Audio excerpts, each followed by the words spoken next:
Momento crucial en la vida de, pues, de todo ser humano, ¿no? Que es cuando se está gestando y también el momento de esta madre, donde tiene que cuidarse especialmente para mejorar en lo más posible el buen desarrollo y crecimiento de este nuevo ser que se está formando. Se sabe mucho de que hay algunos factores que pueden mejorar estas condiciones de embarazo, mucho más de otros factores que pueden afectar el desarrollo del feto, agentes teratogénicos, por ejemplo, pero no se sabe tanto de a futuro qué es lo que pasa con la alimentación de la madre y lo que puede llegar a desarrollar incluso ya el niño que ya nació. Para este tema hemos decidido invitar a la doctora Victoria Eugenia Volado García, quien realizó investigación experimental en este campo y es un gusto que participe con nosotros y Aranza va a leer su currículum. Muchas gracias.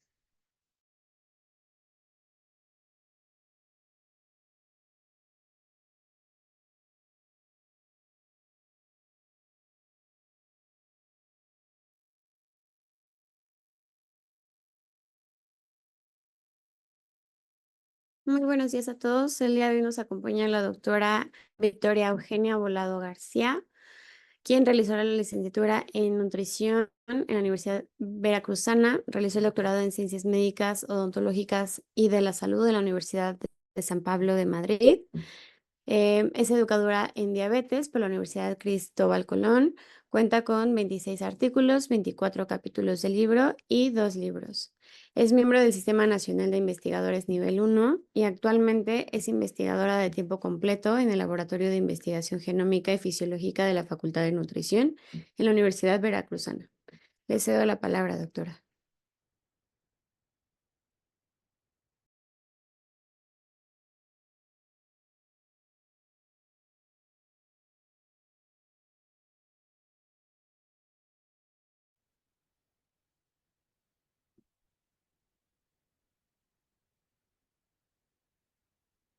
Muy buenos días a todos.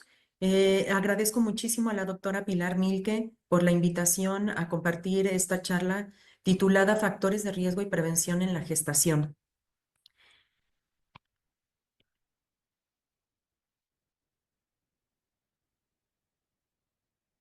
En primer lugar, decirles que no tengo ningún conflicto de interés real o percibido, directo o indirecto, relacionado con esta presentación y que la voy a dividir en tres partes. Los estudios que hemos estado haciendo en el Laboratorio de Investigación Genómica y Fisiológica de la Facultad de Nutrición de la Universidad Veracruzana han estado encaminados en los últimos años a la gestación y por lo tanto dividí la charla en tres partes, en obesidad y los factores de riesgo asociados a esta pandemia, al consumo de la medicina herbolaria, específicamente qué hay con la asociación del gordólogo, del consumo del gordólogo. Y aunque ya conocemos que existen muchos estudios recientes de microbiota, nosotros hemos estado trabajando con un probiótico en particular que les quiero compartir que hemos estado encontrando. Entonces, iniciaré con la relación de obesidad y la gestación. Como todos conocemos, existen muchos datos de encuestas internacionales y nacionales que nos reflejan los datos alarmantes de esta pandemia. En México, pues de las últimas encuestas nos refieren un 75% de obesidad en mujeres y casi el 70% en hombres. Sin embargo, si nos abocamos específicamente a la edad reproductiva, también hay datos muy alarmantes en varios países del mundo, como por ejemplo en Estados Unidos. La comparación de 1999 al 2010 refleja que ha aumentado hasta en un 34% la obesidad en mujeres entre 20 y 39 años. Y datos muy específicos en mujeres de color no hispanas y mexicoamericanas indican que tienen un 32% de obesidad y si está combinado con el sobrepeso, aumenta hasta un 55,8%. Entonces, la presencia de obesidad implica muchos factores de riesgo durante la gestación y estas complicaciones pueden variar dependiendo el momento del embarazo del que hablemos. Así, si nos referimos al principio de la gestación, aumentan los abortos espontáneos y el desarrollo de malformaciones congénitas. Los estudios demuestran que las más comunes por obesidad son los defectos del tubo neural. Si hablamos ahora del final de la gestación, que es cuando la madre gana más peso, entonces las complicaciones afectan en su mayoría a la madre y son del tipo de preeclampsia, de la diabetes mellitus gestacional, pueden haber nacimientos prematuros o inclusive muerte fetal intrauterina. En el momento del parto no es diferente, también hay complicaciones y pues como sabemos aumenta mucho el riesgo de que no pueda nacer por vía vaginal un bebé y entonces incrementan mucho los números de cesáreas.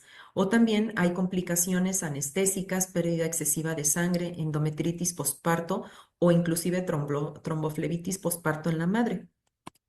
No tan solo las complicaciones van a afectar a las mujeres, sino que también pueden llegar a afectar a los neonatos o fetos.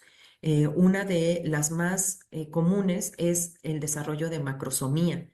Otra complicación puede ser la distocia de hombro o inclusive tenemos muchísimos estudios que nos apoyan en que los niños que han sufrido estos embarazos con madres obesas, pues van a también a ganar peso desde edades muy tempranas de su vida.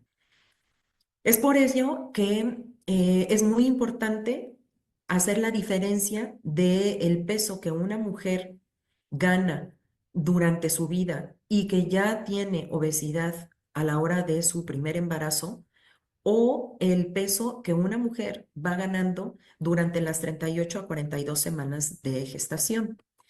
¿Por qué es importante diferenciar estos dos casos? Porque ya se conocen cuál es su etiología. Así tenemos que aproximadamente 24% de complicaciones que se dan durante la gestación pueden ser atribuibles al sobrepeso o a la obesidad que haya tenido esa mujer desde antes del embarazo. Y un 32% aproximadamente de niños grandes para su edad gestacional son atribuibles al exceso de peso de la madre a lo largo de las 38 a 42 semanas de gestación. Entonces, no es lo mismo el tratamiento y el enfoque que hay que darle a cada uno de la circunstancia en que la mujer haya ganado peso o lo esté ganando a lo largo de su embarazo. Y otra complicación que les mencionaba yo es el desarrollo de malformaciones congénitas o teratogénesis. Entonces, en esta imagen podemos ver precisamente que si las malformaciones surgen entre las semanas 3 a la octava de gestación, es decir, en el periodo embrionario o de organogénesis, pueden ser complicaciones o malformaciones mayores, es decir, que impliquen inclusive llegar a la muerte, una muerte que puede ser previa a horas posteriores al nacimiento del bebé. Como nos lo muestran las barras en color azul oscuro, pues pueden ser malformaciones mayores.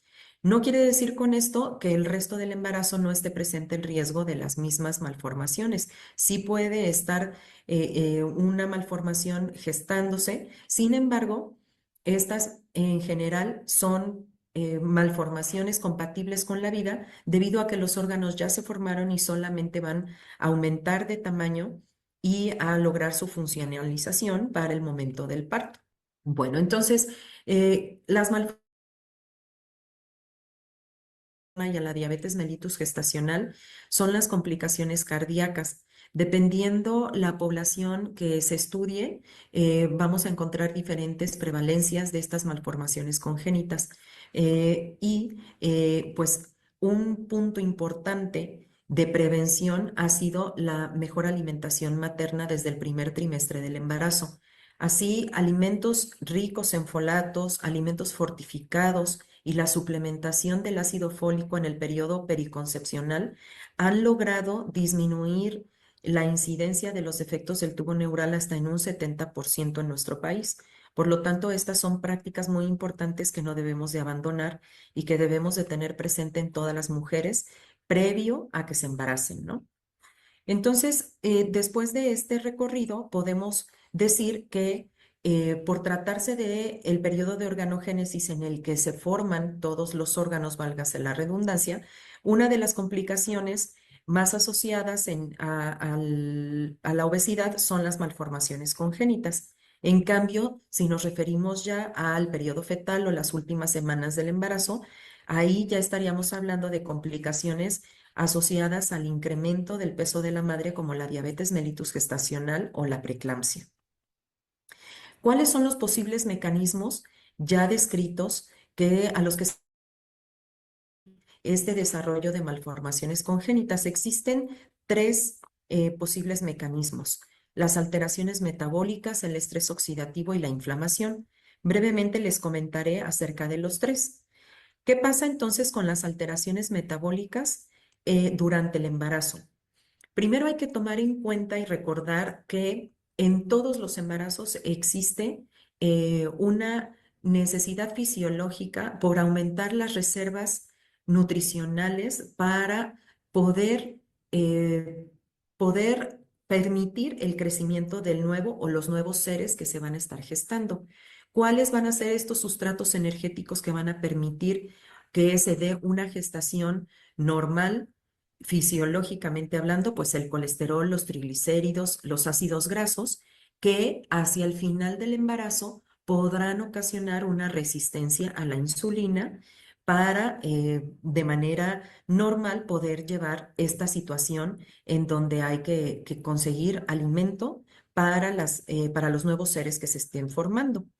Sin embargo, ¿qué ocurre si se trata de una gestación con obesidad en la que la mujer ya llegue a su embarazo con un exceso de peso o bien desde el inicio del embarazo esté ganando un exceso de peso importante? Entonces aquí esta elevación de los sustratos energéticos van a darse desde el primer trimestre o las primeras semanas de gestación, y por lo tanto la resistencia a la insulina puede también desarrollarse de manera temprana en los embarazos. Esto puede ocasionar elevaciones de las glucemias, inclusive una diabetes no diagnosticada, y todo esto puede asociarse a esta malformación congénita del nuevo ser que se esté gestando, y de tal manera que hacia el final del embarazo ya se pueda diagnosticar una diabetes mellitus gestacional. Otro de los posibles mecanismos que les comentaba es el estrés oxidativo. Como todos sabemos, contamos de manera fisiológica en el organismo con sistemas de defensa, tanto enzimáticos como no enzimáticos.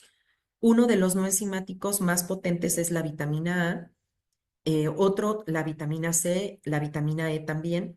Y les comentaré acerca de uno de los estudios que tenemos en donde se suplementó a un modelo experimental de rata Wistar con vitamina E para buscar cuál era el papel del sistema oxidativo o del estrés oxidativo en esta relación con la obesidad.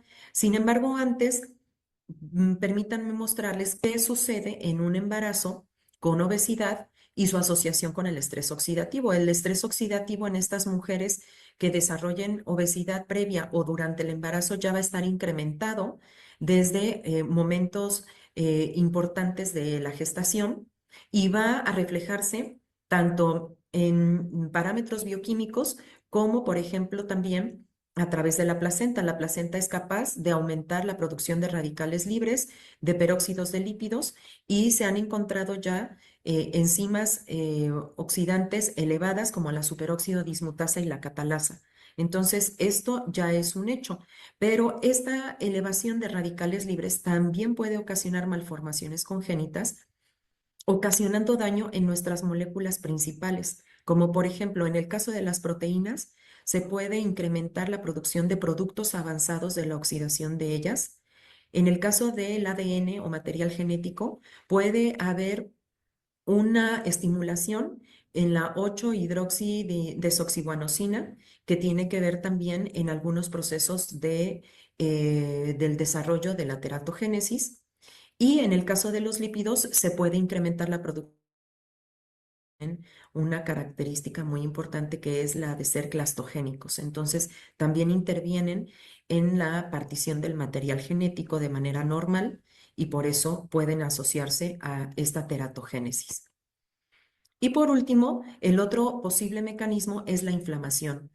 Todos tenemos presente que a mayor ganancia de peso, los adipocitos aumentan tanto en tamaño como en número, pero en la presencia de obesidad y de manera crónica, de manera lenta, va a haber reclutamiento de macrófagos y esta inflamación va a estimular vías como las yunquinasas, como el factor nuclear de capa beta, que conducen también a resistencia a la insulina, que van a producir mayor adipocitoquinas proinflamatorias y que esto podrá también intervenir en el desarrollo de las malformaciones congénitas, de tal manera que en una mujer con obesidad, su tejido adiposo va a secretar mayor adipocitoquinas proinflamatorias, llevando a la resistencia a la insulina y también colaborando en este desarrollo de malformaciones congénitas.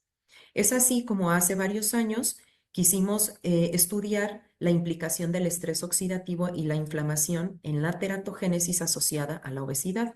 Esto lo hicimos en un modelo experimental de rata Wistar, como les comentaba, a las cuales les administramos la vitamina E como un potente antioxidante y ver si esta teratogénesis se reducía o qué efectos tenía, ¿no?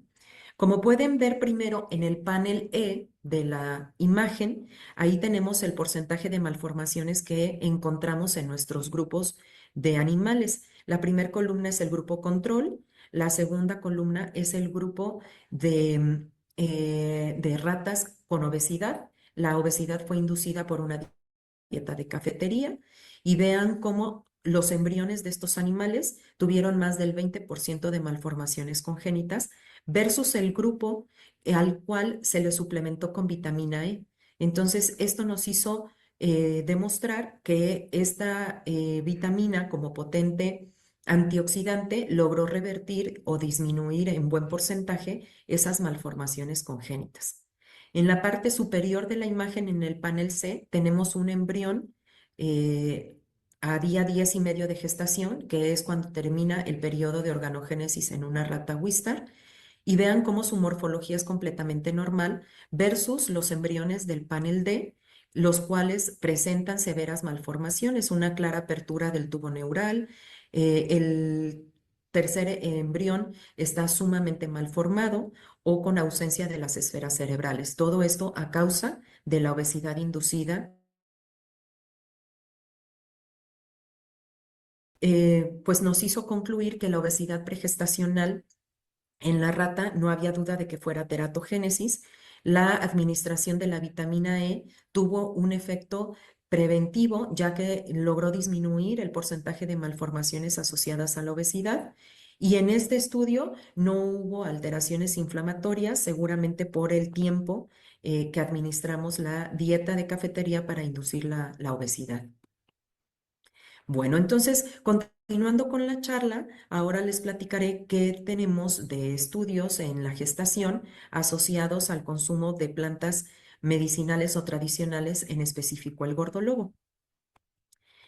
La medicina tradicional en México tiene muchísimos años de implementarse.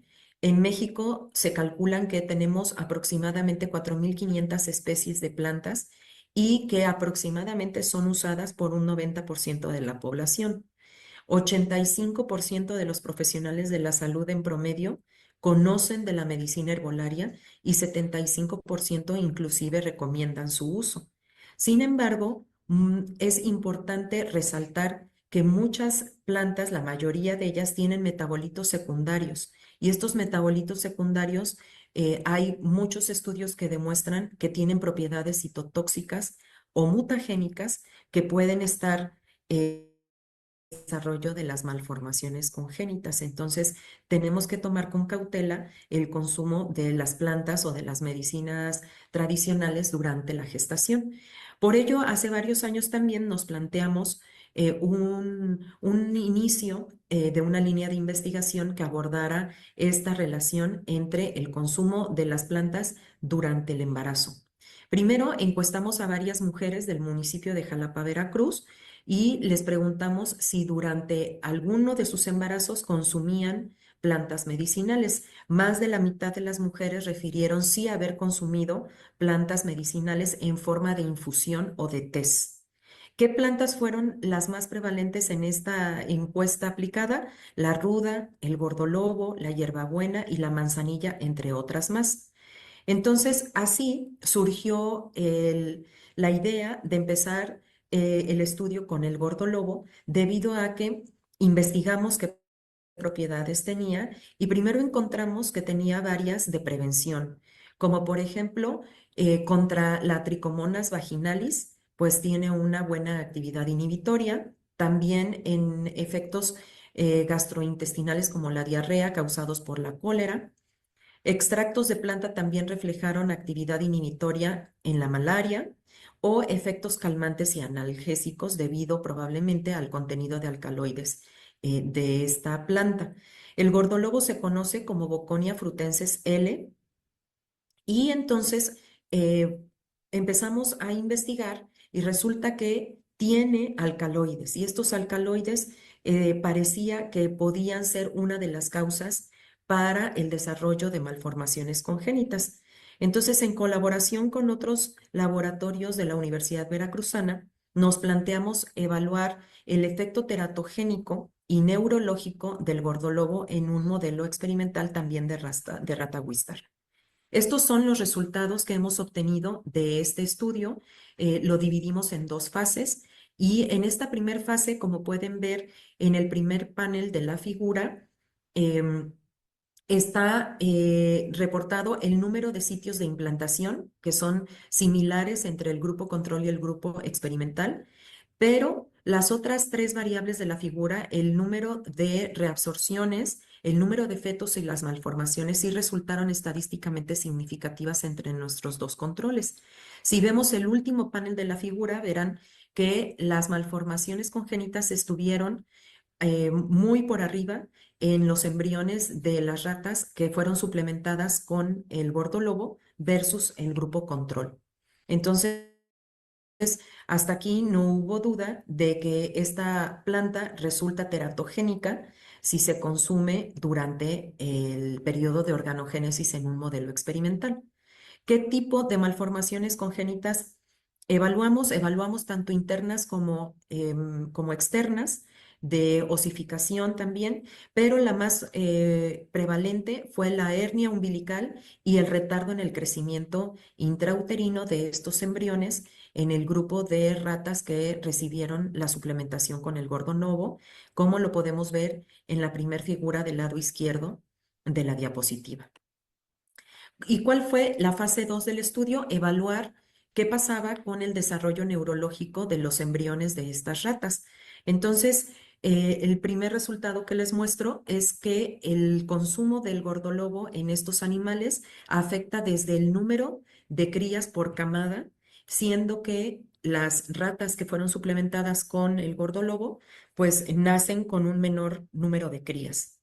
Existe una batería de reflejos que ayuda a evaluar el desarrollo neurológico de crías de modelos experimentales. Esta batería de reflejos ya está validada en México y es la que utilizamos para conocer si esta suplementación con esta planta podía afectar al desarrollo neurológico de las crías. Y entonces, como ven, el peso en los animales resultó mucho más bajo en las crías de los animales que fueron suplementados con gordolobo, y así parámetros de esta batería que refleja el desarrollo neurológico también estuvieron alterados por el consumo de la planta, como por ejemplo la geotaxis negativa o el plano inclinado, ¿no? Todos ellos con diferencias estadísticamente significativas. También otros factores del desarrollo de una cría de rata pueden ser usados para su desarrollo neurológico, como por ejemplo el día en el que abren los ojos o el día en el que aparecen los dientes. Entonces, como ven, en el caso de los animales que fueron suplementados con gordolobo, sus crías tuvieron todos estos reflejos días basados en el desarrollo neurológico versus las crías del grupo control. Por lo tanto, pues nuestra hipótesis fue confirmada, resultando que el consumo de Bocconia frutensis en este modelo experimental fue teratogénico y afectó el desarrollo neurológico de las crías. Es un hecho que las mujeres consumen plantas medicinales en infusión durante el embarazo. Una de ellas es muy recomendada en los últimos años, que es el gordolobo, por los mismos ginecólogos. A veces la recomiendan porque controla muy bien las náuseas. Entonces, hay que ser cuidadosos en qué momento del embarazo en una mujer se consumen estas plantas medicinales, porque no todas son inocuas, ¿no? Eso sería lo más importante de estos estudios. Y por último, ahora les hablaré de lo que hemos estado haciendo en estos últimos 2 años para el estudio de la microbiota durante el embarazo. Como todos nosotros sabemos, la microbiota puede variar dependiendo de la vida, de la edad, y también lo hace dependiendo del momento del embarazo en una mujer gestante. Entonces, ya hay estudios que nos demuestran que la variedad de la microbiota que contiene una mujer durante su embarazo puede ir cambiando en proporción, como lo ven en la diapositiva. Además, a esto habría que incluir el tipo de dieta, que también nos va a cambiar la proporción de bacteroidetes o firmicutes en estos momentos de la vida. Entonces, tomando en cuenta todo lo que ya se conoce en la bibliografía, quisimos estudiar qué pasaba administrando a un modelo experimental un tipo de probiótico y ocasionando también obesidad con dieta de cafetería a estos modelos de animales, pero también incluimos una tercer variable que conoce como ambiente enriquecido. Entonces, les iré explicando cada una de estas partes de la investigación. ¿Qué probiótico decidimos utilizar para la suplementación de los animales gestantes? Decidimos utilizar el Lacticacea bacillus rhamnosus, el cual, como ven en la diapositiva, ya tiene varios estudios que ha demostrado efectos preventivos y positivos tanto en mujeres como en modelos murinos, ¿no? Por ejemplo, efectos positivos bioquímicos, ¿no? Metabólicos, disminución de glucosa y mejoría del perfil de lípidos. En modelos murinos también ha habido una regulación de la respuesta inflamatoria. Les decía yo que además de suministrar este probiótico en un modelo de rata gestante con obesidad inducida previamente, también quisimos evaluar el ambiente enriquecido. Este ambiente enriquecido en modelos animales es como considerar su equivalente al estilo de vida sano de un humano que lleve actividad física de manera correcta en su vida. Entonces, como ven, estas no son jaulas de tamaño normal, en donde nada más se encuentre la viruta y el alimento del animal, sino que son jaulas grandes de tamaño y a veces con varios pisos, en donde pueden convivir muchos animales todo el día en todas sus actividades. Tienen más juegos que lo común en una jaula estándar, que no caben estos instrumentos o estos aditivos, pelotas, telas que pueden usar como una especie de hamacas, escaleras, tubos. Entonces, los animales tienen una mayor actividad y esto ya está pues demostrado que impacta positivamente en varios aspectos. Entonces, como pueden ver, este ambiente enriquecido ha sido ya descrita su relación en estudios con animales que han desarrollado obesidad, ya que puede llegar a restablecer el número de neuronas. Hay una mejoría también metabólica en el perfil de lípidos y en los niveles de leptina.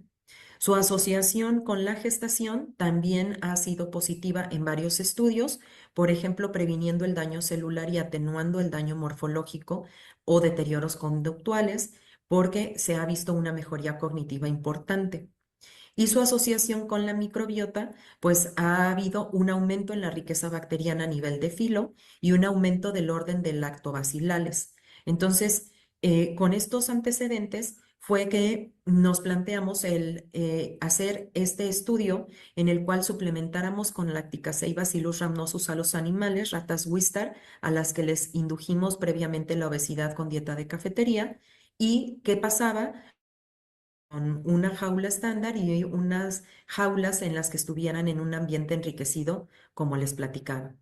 Hemos estado evaluando parámetros antropométricos, metabólicos e inflamatorios, y asimismo hemos estado aplicando la batería de reflejos que les presenté en el estudio anterior con el gordo lobo, porque son las validadas para, es una de las formas en las que podemos conocer el desarrollo neurológico de las crías que recibieran este probiótico.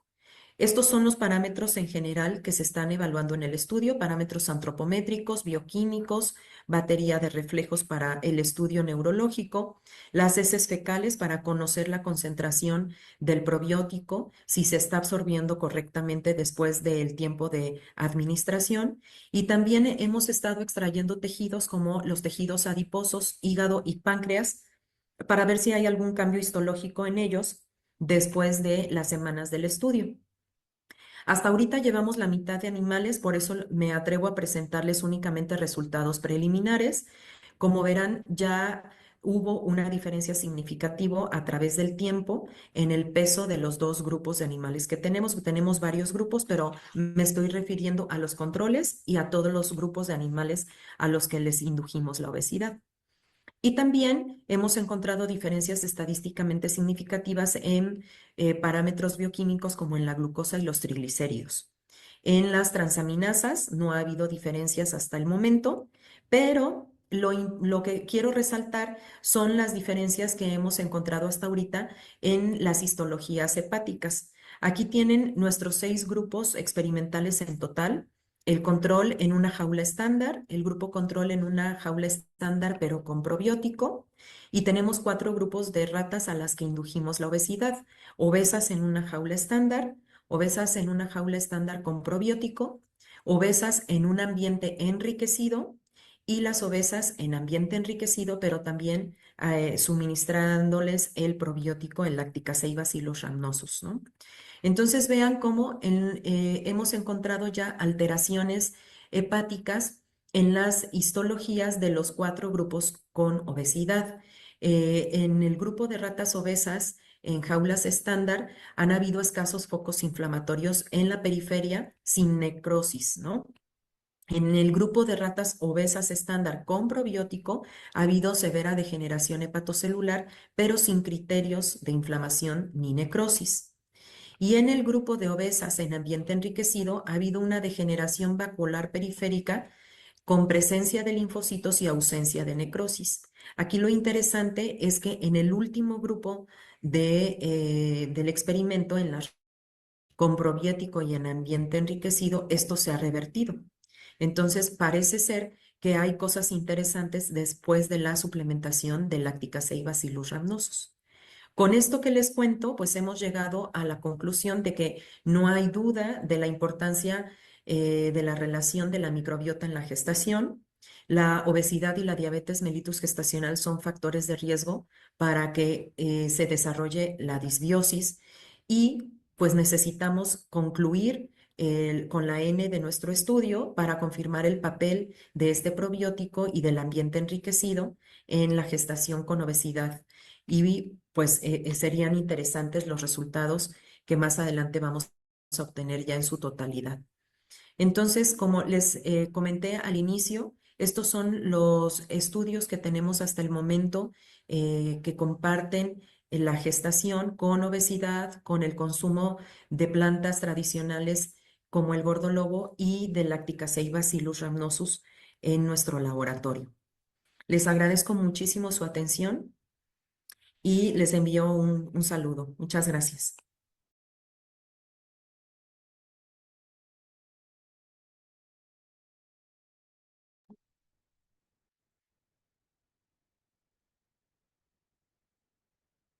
Ay, Vicky, muy linda conferencia, en realidad. Y si hay algunas preguntas de la audiencia, lo primero que te quisieran preguntar, Vicky, es la dieta de cafetería, que bueno, así se definió en Madrid, que estuviste mucho tiempo. Pero, ¿cómo sería la dieta de cafetería para nosotros y trasladada a una ratita?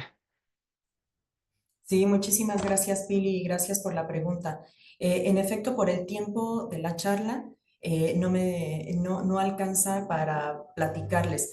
Las dietas de cafetería son de muchos tipos. En investigación básica existen varias formas para inducir obesidad en modelos animales.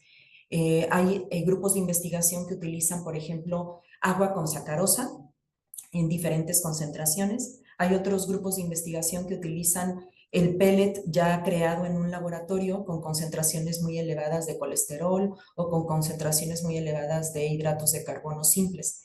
Y también existen los grupos de investigación en los que nos gusta utilizar dietas de cafetería por su semejanza a la alimentación del humano. No quiere decir que compremos la dieta en la cafetería de aquí de la universidad, ¿verdad? Pero lo que hacemos es incluir ingredientes que se mezclan con el pellet que normalmente come un roedor. Y en esta dieta de cafetería que es originaria de un grupo francés, agregamos pan como magdalenas, agregamos leche entera, agregamos leche condensada, azúcar y agregamos una grasa vegetal. Todo eso se mezcla y esa es la dieta de cafetería con la que nuestros grupos experimentales suben de peso y hemos encontrado diferencias estadísticamente significativas versus los grupos controles y ya está probada por por otros grupos de experimentación, ¿no? Muchas gracias. Una pregunta que comentaban, si todos los grupos desarrollaron obesidad, incluso los de ambiente enriquecido. O sea, sí me mostraste las biopsias, ¿no? Pero si engordaron igualmente todos. Sí, en promedio sí, mostré el dato en la tabla, en la primera tabla del último proyecto de investigación. Con tratamiento estadístico se puede ver las diferencias en el aumento de todas las variables o en los cambios en todas las variables y la primera, por supuesto, es el peso. Todos los grupos de obesidad suben de peso, no por supuesto en la misma magnitud, pero hay diferencias estadísticamente significativas versus los grupos controles. Gracias. En cuanto al gordolobo, fíjate que también se ven infusiones y se venden en el mercado para la tos. Hay muchos remedios herbolarios para la tos que tienen gordolobo. Y bueno, habría que ver si hay una lista de agentes teratogénicos como de herbolaria mexicana, ¿no? Pero bueno, el gordólogo es uno de ellos. Nos preguntan si tú crees que el consumo sería un poco más seguro en alguno de los trimestres, que es algo que tú ya comentaste de la embriogénesis y después que el feto crece, ¿no? ¿Nos quieres hablar Sí, un poco? sí, esa es una pregunta muy interesante. En efecto, primero a tu comentario, el gordólogo también está reportado como antitosivo. Sin embargo, si buscamos en la literatura indizada, no hay datos de ello. Los datos publicados científicamente hablando son los que les mostré, pero sí hay inclusive muchos jarabes y pastillas que contienen gordólogo porque al parecer tienen efectos antitosivos. Habría que estudiarse esa parte. Y en el caso entonces recomendamos el dar un té de gordolobo a mujeres durante, por ejemplo, el tercer trimestre del embarazo. Yo lo tomaría con reservas debido a que en ese periodo específicamente no se ha estudiado su consumo. Y recuerden que mostré una tabla desde el principio de lo que sucede a lo largo de la gestación con las malformaciones. No quiere decir en la totalidad que por darla en el tercer trimestre, aunque los órganos ya se formaron, no tengamos la seguridad de que se vaya a desarrollar una malformación. Puede estar el riesgo de que sí se desarrolle, aunque sean compatibles con la vida, aunque sean malformaciones menores. Entonces, tendría que tomarse con reserva y esa sería una muy buena opción para continuar esta línea de investigación. Muchas gracias, Vicky. Mira, no hablaste de estos temas, pero tú muy dedicada en tu investigación a estos efectos que tienen en el desarrollo embrionario, por ejemplo, la anemia, la desnutrición, el tabaquismo. ¿Qué nos puedes decir? todo este desarrollo de placenta previa en desnutrición, ¿cuáles son las implicaciones de todo esto? Tabaquismo, Sí, desnutrición, anemia. sí, esos son temas ya también reportados en el humano, son muy interesantes debido a las complicaciones que tienen en la descendencia y años después. Por ejemplo, todas las patologías asociadas a bajo peso o desnutrición materna pueden originar en alguna población. Hay datos de que también conducen a malformaciones congénitas o en otros casos al retraso en el crecimiento intrauterino. Entonces, son niños con bajo peso al nacer que si no se les alimenta correctamente y se les sobrealimenta, van a ser también futuros sujetos con obesidad o con síndrome metabólico. Entonces hay que cuidar mucho su peso y no intentar alimentarlos o llevarlos a su percentila de un niño que nació con peso normal, porque debido a la programación fetal, estos niños ya tuvieron baja cantidad de reservas energéticas durante el embarazo y por eso nacieron con bajo peso. Ese es un tema muy interesante. En cuanto al tabaquismo, igual existen muchos estudios que se asocian al desarrollo de retraso en el crecimiento intrauterino o al retraso de algunas malformaciones por su consumo. Igual el alcohol, el etanol durante el embarazo puede ser carcinogénico. Tremendamente teratogénico incluso, ¿no? Que Sí, produce un retraso mental gravísimo y malformaciones cerebrales y facies características de niños que tienen síndrome alcohólico fetal. Es todo un síndrome que produce el alcohol, sobre todo, como tú dices, en el primer trimestre del embarazo, el segundo probablemente, pero nadie dice que en el tercero.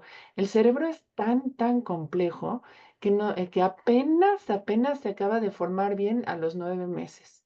Y de hecho se sigue desarrollando en el posparto, ¿no? Entonces sí es muy importante pues evitar todo este tipo de elementos tóxicos como alcohol, tabaco, pues el tabaco restringe mucho la oxigenación en el niño, ¿verdad? Y bueno, toda esta parte de placenta previa, ¿no? Que también es importante en casos de desnutrición. Em, Vicky, ¿hay algo como de guías internacionales sobre cómo tratar la obesidad en madres obesas, embarazadas? Es como muy complicado tratarlas, ¿no? ¿Tú cómo lo tratarías? ¿Qué consejos nos darías sobre todo? en efecto, es bien complicado. La programación fetal hace que no nos podamos abocar solo al embarazo de nuestra paciente, sino que nos tengamos que ir muchos años atrás en su historia clínica para poder prevenir o para poder tratar si es que ya existiera alguna complicación. Existen guías, sobre todo internacionales, para el manejo de la mujer embarazada. Están, por ejemplo, las guías de la Sociedad Española de Endocrinología y Nutrición. Hay guías en Chile, están las de la UNESCO. Nosotros tenemos aquí en México las guías de la alimentación del 2023. Sin embargo, falta información en cuanto a enfoque específico de estas complicaciones debido a la situación de salud pública que nos aqueja en países como el nuestro, ¿no? De la alta prevalencia de obesidad y de diabetes y sus complicaciones durante la gestación. Entonces, es importante pues documentarnos, es importante manejar estas recomendaciones, tenerlas en cuenta. Lo que decía en la charla, es muy importante valorar a una mujer, si es posible, desde antes de su primer embarazo, para controlar su peso, si es que planea embarazarse, o si ya la captamos cuando ya está embarazada o en varios de sus futuros embarazos, también manejar el incremento de su peso para que se puedan prevenir el desarrollo de las malformaciones congénitas cuanto más sea posible, ¿no? Sí, justamente en vez de esta regla de 1 kilo por mes, por ejemplo, ¿no? Hay unas tablas que dicen 7, 8 kilos como máximo, ¿no? ¿Te gustaría dar algunas recomendaciones generales para estas madres? Pues sobre verduras, acudir con Claro. especialistas, con el médico, para que las mujeres reciban una suplementación correcta. No nada más se suplementa actualmente a la madre, sino también a la pareja. El consumo de ácido fólico ha demostrado una disminución en el aumento, en la disminución, perdón, de las malformaciones congénitas, al igual que el consumo de frutas y verduras, ¿no? Por ahí debemos de empezar, porque a todos los niveles, en todas las edades de nuestro país, pues está demostrado que no se consumen estos grupos de alimentos y es necesario en cuanto a este tema de la mujer embarazada, las vitaminas y minerales que nos proporcionan. Muchísimas gracias, Vicky. Es una conferencia muy, muy importante.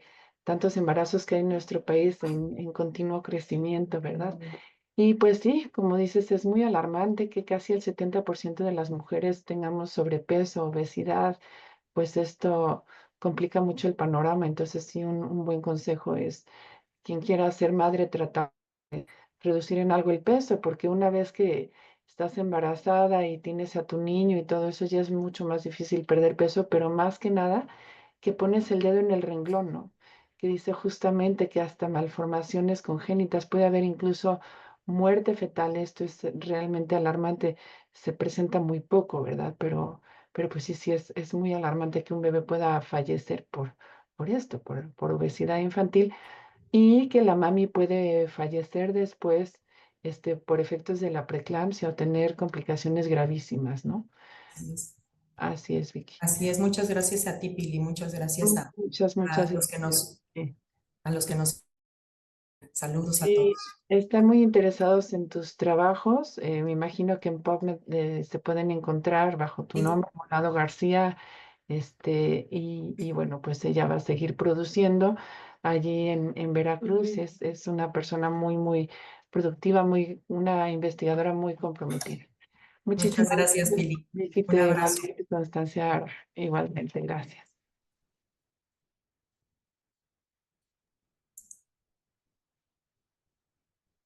Las sesiones académicas de nutrición del Instituto Nacional de Ciencias Médicas y Nutrición, Salud Subirán, otorgan la presente constancia a la doctora Victoria Eugenia Volado García por su brillante participación con el tema Factores de riesgo y prevención de la gestación. Muchas gracias, doctora. Igualmente agradecer al equipo de producción y recordarles que nuestras sesiones se quedan grabadas en YouTube y Facebook Live. Muchas gracias.